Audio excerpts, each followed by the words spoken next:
ვაჟკაცი სოხუმში დამეუფა საქართველოს ბრძოლაში. რომ ხდება აბსოლუტურად სულ ყველამ ვიცხოვა ბედნიერ და კარგ საქართველოში, ხო? თავი მათ გადაღებული სასიკვდილო. ბათუმელი მედროშე, რომელიც მე-14 დღეა მშრალ შიმშილობაზეა, ოცნების რეჟიმს უკომპრომისო ბრძოლას უანონსებს. ციხეში გამოკეტილმა ზურაბ ჭავჭანიძემ დღეს განსასჯელის სკამიდან ქვეყანაში მიმდინარე რეპრესიები გენოციდ შეადარა. ყველა რუსი მართლის ყველაზე დიდი ოცნება არის საქართველოს ქართველების გარეშე, გრუზია bez გრუზიი. გამანახეთ ვინმე ლაღი თავისუფალი ბედნიერი ადამიანი.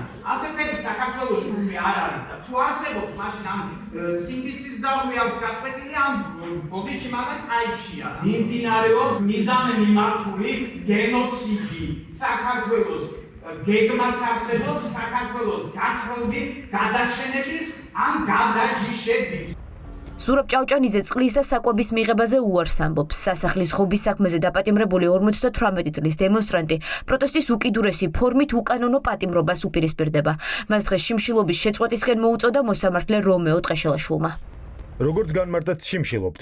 გასაგებია თქვენი პროტესტი, თუმცა სასამართლო გეტყვით, რომ სასურველია იყოთ მხნედ და ჯანმრთელად თქვენი საქმის განხილვის პროცესში. რისთვის დააკავეს და რის გამო უპირებენ ციხეში 6 წლით გაშვებას მომიტინგეთა ნაწილმა არ იცის. ფიქრობენ, რომ იმ მახეში აღმოჩნდნენ, რომელიც ქართულმა ოცნებამ დაუგო. ადვოკატები კი ბრალდების მხარეს მტკიცებულებების ფალსიფიცირებაში ადანაშაულებენ. ირკვევა, რომ სულხან ტუღუშის წინააღმდეგ საქმეში მხოლოდ ის ეპიზოდი ჩადეს, სადაც ბრალდებული სასახლის ღობის შიდა პერიმეტრზეა, თუმცა ამოჭრილია ის კადრები, სადაც ჩანს ათონელის სასახლის ეზოში შესვლის მოტივი. ადვოკატის მტკიცებით ტუღუში გონება დაკარგულ პოლიციელს დაეხმარა, თუმცა ამის სასამართლოში მოტანა პროკურატურას არ აწყობდა. არის თუ არ ვცდები 12 წამიანი კადრი და ნათლად ჩანს პოლიციელს როგორ ეხმარება რომ გამოიყვანოს აღნიშნული ტერიტორიიდან. სულხან ტუღუში იყო მშვიდობიანი მომიტინგე და მას არანაირ ძალადობაში მონაწილეობა არ მიუღია და არც ისვრის, არც ეზოშია, არც იგინება, ანუ ესეთი დამადასტურებელი ვიდეო მასალა არ არის ხალხო და ამასთანავე არც ერთი მოწვევა, რომელსაც პროკურატურა მოიყვანს, ვერ იტყვის რომ ალექსანდრე ჩილაჩავ რომელიმე სახით ძალადობრივი ქმედება განახორციელა.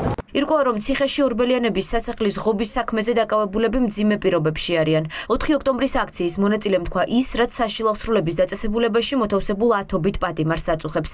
ითხოვენ ექიმს, თუმცა მათთან არავინ მიდის. ინფარქტის წინარე მდგომარეობა მაქვს, გული მაწუხებს, ექიმი ვერ გამომიძახებია. როგორც მოსამართლე რომ ჩაერიოთ. პენიტენციურ დაწესებულებაში, სადაც არაერთი ბრალდებულია მოთავსებული, უნდა იყოს უზრუნველყოფილი სათანადო სამედიცინო დახმარება. ეს არის ვალდებულება. ყველა შემთხვევაში უნდა მივიდეს ექიმი. თუ რამე დაბრკოლებას აწყდებით, ასევე ცალკე სამართლებრივი მოთხოვნის და განხილვის საგანი შეიძლება გახდეს. დღევანდელ პროცესზე მხარეებმა შესავალი სიტყვები თქვეს. პროკურატურამ ყველა ბრალდებულზე ერთი და იგივე შაბლონური განმარტება ამოიკითხა. დაკავებულ 14-ვე პირს პრეზიდენტის ადმინისტრაციის ხელში ჩაგდების მცდელობას და ჯგუფურ ძალადობაში მონაწილეობას ედავებიან.